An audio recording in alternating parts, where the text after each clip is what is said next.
Alors salut, je m'appelle Armel, j'ai créé une boîte de 0 à 30 millions de chiffre d'affaires, 180 établissements, plus de 1000 salariés et je connais la totalité du cycle, c'est-à-dire que j'ai fondé le groupe Berceau des Rois, je l'ai développé, je l'ai vendu à un fonds d'investissement et j'ai vu ce fonds d'investissement liquider la totalité de la boîte. Donc je sais comment ça se passe, y compris quand ça se passe mal. Et ce qui me passionne, c'est de te partager des tips très tactiques pour catapulter ta boîte et lui éviter les erreurs qui peuvent lui être fatales. Donc, si ça t'intéresse, suis-moi pour plus de contenu. Allez, à bientôt. Ciao.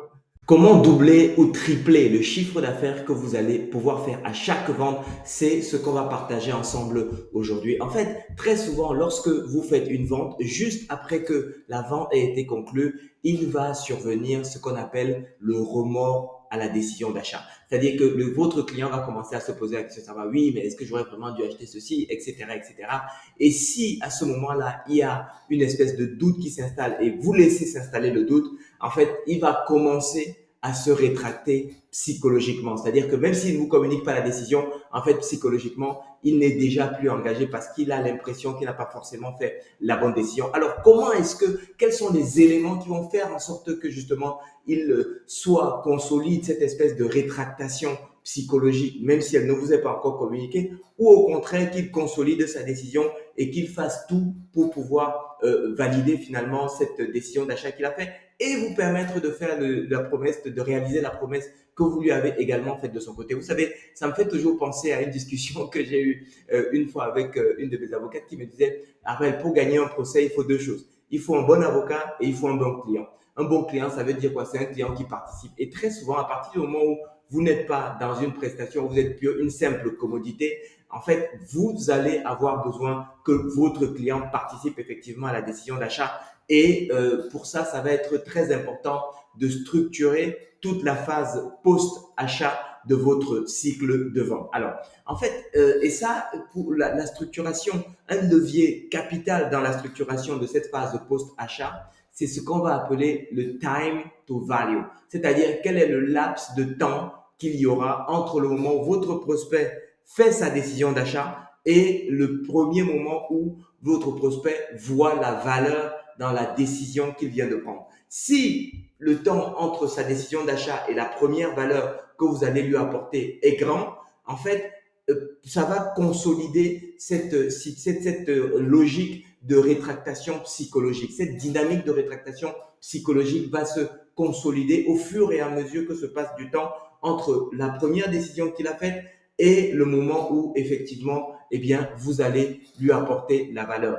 Qu'est-ce que ça veut dire? Ça veut dire qu'en sens inverse, si vous réduisez le temps entre sa décision d'achat et le moment où vous commencez à lui apporter de la valeur, au contraire, vous allez mobiliser son énergie vers la création de plus de valeur, justement pour non seulement le succès de la prestation que vous allez apporter ou du service que vous allez apporter, mais également, eh bien, de façon générale, pour la satisfaction de ce client, ça veut dire plus de possibilités de réachat et donc d'augmentation de la valeur du client sur sa durée de vie avec vous. Et c'est comme ça que vous allez multiplier par 2, par 3, parfois par 4, par 5, par 6, par 10, eh bien, le chiffre d'affaires que vous allez faire avec un client. En clair, à partir du moment où vous faites une vente, ce que vous avez besoin de faire de manière extrêmement rapprochée, la manière dont vous devez regarder à nouveau votre cycle de vente, c'est quelle est la valeur que vous pouvez apporter le plus tôt possible après que votre client ait effectivement pris sa décision d'achat et concrétisé sa décision d'achat.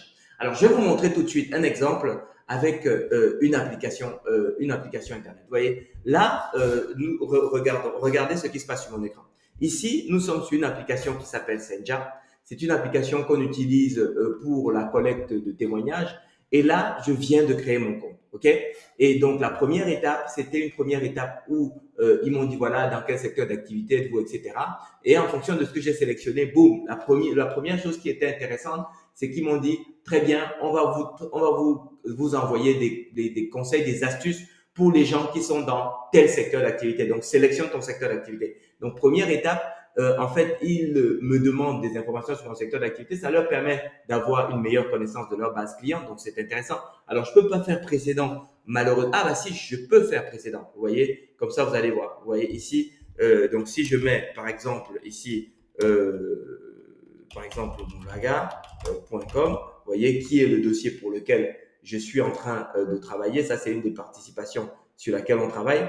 Vous voyez ici, il dit, voilà, il me dit, très bien, avec Senja, tu peux partager plus de témoignages, plus de façon que n'importe où ailleurs.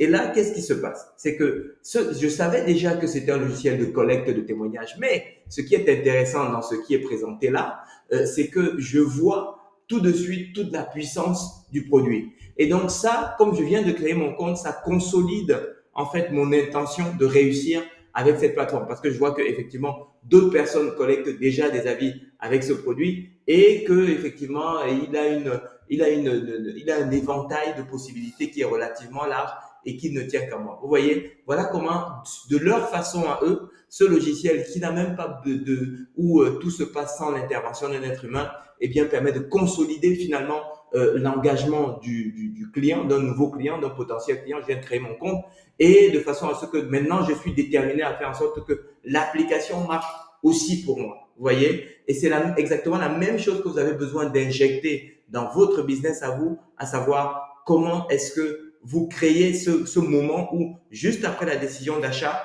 qu'est-ce que vous montrez, qu'est-ce que vous apportez à votre client pour qu'il se dise, pour qu'il capture une forme de valeur et qu'il se dise, c'est en fait cette personne, ce qu'elle me propose, ce produit, ce service, cette opportunité qui m'est proposée, eh bien, c'est ce qu'il me faut pour réussir. Et à partir du moment où le client est convaincu que vous êtes ce qu'il lui faut pour réussir, il est beaucoup plus enclin à faire tout ce qu'il faut pour que ça réussisse. Alors que si au contraire, il commence à se dire, ouais, mais c'est pas vraiment machin, et qu'il se passe du temps, en fait, il va s'installer cette dynamique finalement de désengagement psychologique, de rétractation psychologique, qui va faire que vous aurez beaucoup moins de prise, beaucoup moins de levier pour pouvoir finalement convertir ce client qui a acheté une fois en client qui va racheter de façon répétée, en client qui va vous donner des témoignages qui vont vous permettre de générer encore plus de chiffre d'affaires et ainsi de suite. Voilà. Donc, regardez à nouveau votre process de vente. À partir du moment où votre client fait une décision d'achat, qu'est-ce que vous avez mis à la suite pour lui apporter de la valeur, pour lui apporter du confort dans sa décision d'achat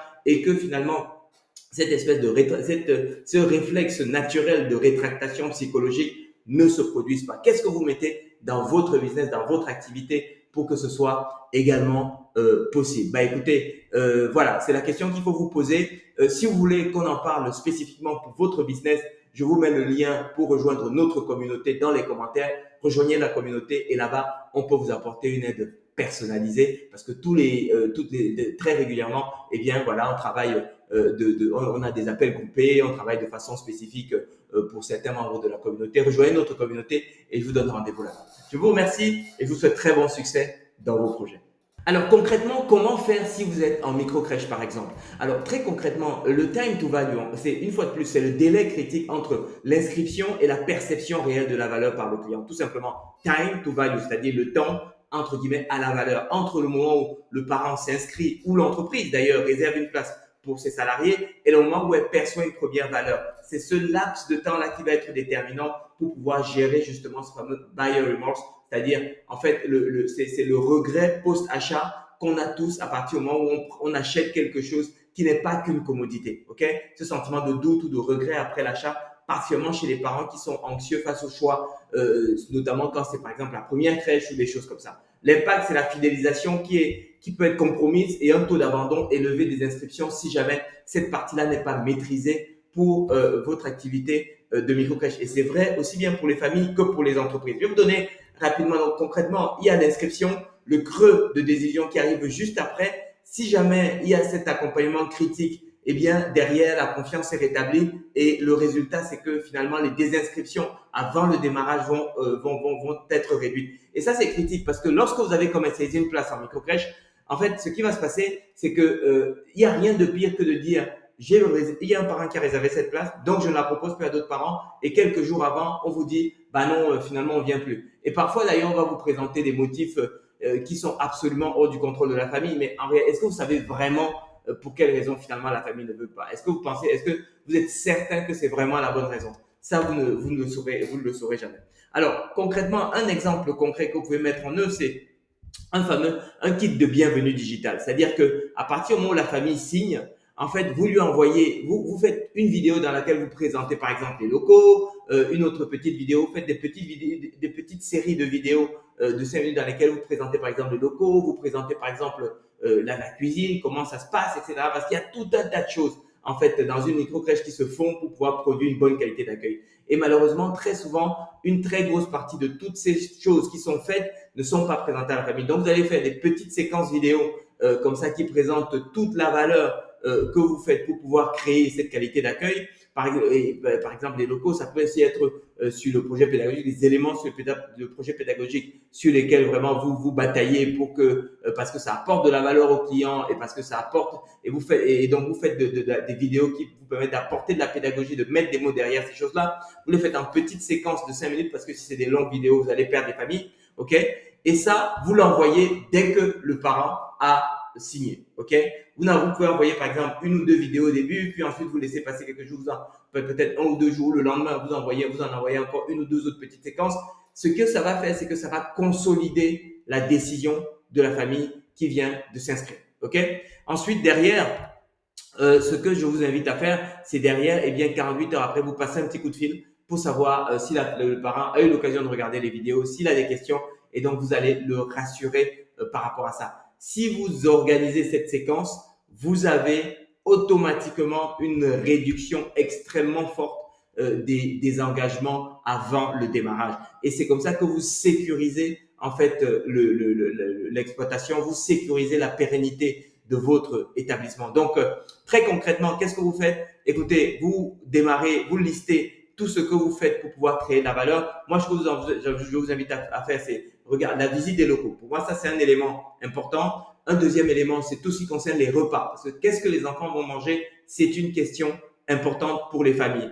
Troisième point que vous pouvez également prendre en vidéo, c'est par exemple c'est les protocoles les plus importants, notamment tout ce qui a trait au protocole de propreté, au protocole de soins. Toutes ces choses-là, ça va être des éléments qui vont parler beaucoup aux parents parce que c'est en contact direct avec la qualité d'accueil. Vous faites des petites séquences vidéo de 3 à 5 minutes et ensuite vous allez pouvoir les organiser pour pouvoir les envoyer automatiquement aux parents juste après sa décision d'inscription. OK? Même s'il n'a pas encore payé, d'ailleurs, c'est le meilleur moment de lui envoyer. Entre le moment où il décide, OK, je m'inscris, même s'il n'a pas encore payé, vous envoyez ça, ça consolide sa décision et ensuite, il va donc pouvoir aller jusqu'au bout dans sa décision. Voilà. C'est ce que je voulais partager avec vous. Vous voyez, ça, c'est un exemple concret sur l'activité de crèche que je connais très bien, mais vous pouvez l'adapter évidemment à n'importe quelle activité selon votre business.